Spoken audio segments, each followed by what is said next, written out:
Hi and welcome to another one of my YouTube videos on the British royal family. In this video we will be looking mainly at Prince Harry and asking the question, is a royal house swap on the cards? Britain's most eligible bachelor and arguably the world's most lucrative catch, Prince Henry of Wales, or as we better know him, Prince Harry, may be on the move. The recent ITV British documentary presented by celebrity duo Ant and Dec about his father, the Prince of Wales, Prince Charles, shed some light onto the private thoughts of his youngest son. Here we see a picture of Ant and Dec filming with Princes William and Harry in the grounds of Kensington Palace. Ant and Dec were captured on screen meeting Princes William and Harry at Kensington Palace, their former childhood home, where Harry was filmed telling them that he lived in a small cottage in the palace grounds called Nottingham Cottage, where William admitted that when he had lived there previously with his wife Catherine, the Duchess of Cambridge, he had had to walk through parts of the property with his shoulders stooped to one side so as to fit through. This seems pretty cramped conditions for a prince.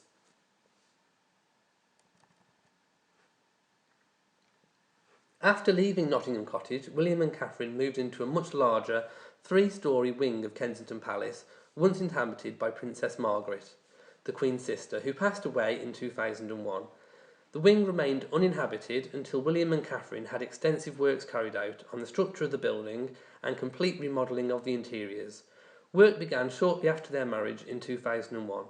The couple also call home a renovated mansion, Anmer Hall, which is on the Queen's Sandringham estate. In this picture we see Princess Margaret in her drawing room at Kensington Palace, which is now home to William and Kate. We also see here a picture of Anmer Hall taken before the renovation works were carried out. They now have a completely remodelled interior, a renovated roof, completely remodelled grounds and a side extension. Feeling cramped, Harry may wish to trade up in size. He has at his disposal more than one option. He could move into the apartments at Kensington Palace, once home to his late mother, Diana, Princess of Wales. These apartments where he grew up would be spacious and still conveniently close to his brother, sister-in-law, nephew and niece. The younger royals also hold shared offices within Kensington Palace, so this would be an ideal choice to continue the combination of home and work all in the same building. However, strong sentiment and memories of his mother may be painful and rule this apartment out as an option. Here we see an aerial map of Kensington Palace. We can clearly see Diana's apartment, Nottingham Cottage and Kate and William's current apartment. We also see inside Prince Harry's former childhood home, Diana filming the infamous Martin Bashir interview.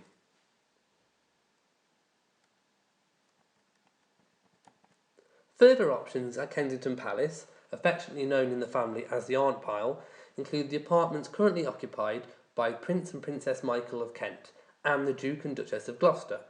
The Duke and Duchess of Gloucester have an agreement with the Queen where they carry out royal engagements to support the Crown throughout the year in exchange for nominal rent payments on their apartment.